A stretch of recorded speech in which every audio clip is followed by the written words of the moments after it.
Oi, gente. Então, dando continuidade aí ao nosso projeto Educação Política, né?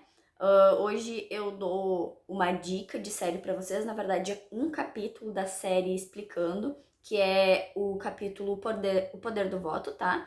E que fala sobre o direito de voto como base da democracia, tá? A nossa questão eleitoral ela tá como base nos Estados Unidos, por isso que a gente faz essa relação na língua inglesa. Mas nem todos os eleitores, eles têm o mesmo peso de voto, tá?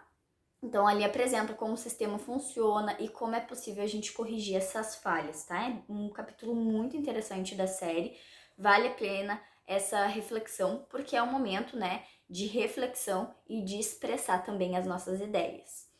Além disso, eu coloco aí um momento reflitão, tá? Eu coloquei sobre o voto feminino, que é apenas 88 anos, vou me basear aqui, né? Apenas 88 anos, né? Apenas 88 anos, as mulheres, elas nem sequer, gente, participavam da vida política, tá? Elas eram proibidas de votar. Em 24 de fevereiro de 32, o Código Eleitoral, então, ele passou a aceitar o voto feminino.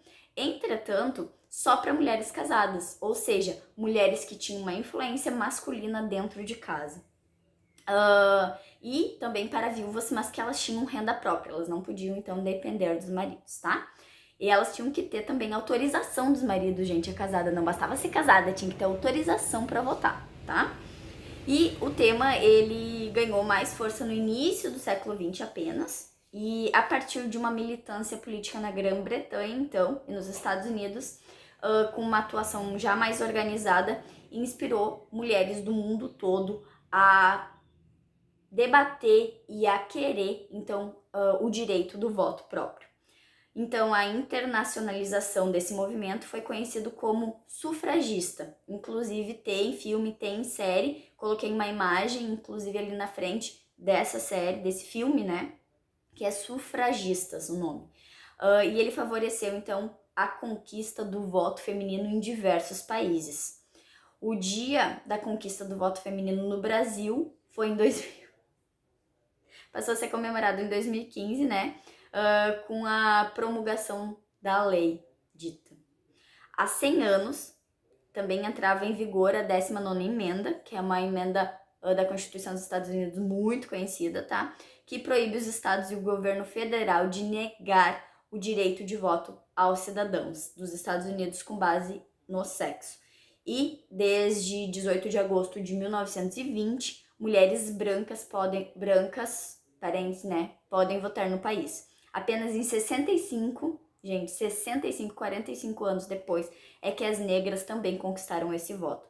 Hoje, 100 anos depois, Kamala Harris pode se tornar, né, se tornou, né, na verdade, a primeira vice-presidente da história do país. Glória, tá? Inclusive, uma questão muito importante, a gente tem pela primeira vez uma crescente aí na Câmara de Deputados o maior número, na verdade, de deputadas femininas eleitas.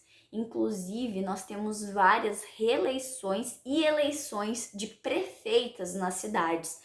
Isso é uma questão histórica muito importante que às vezes a gente não se dá conta, mas faz muito pouco tempo que a mulher conquistou o seu voto sem ter que ter permissão do marido, sem ter que se cuidado se ela era negra ou branca.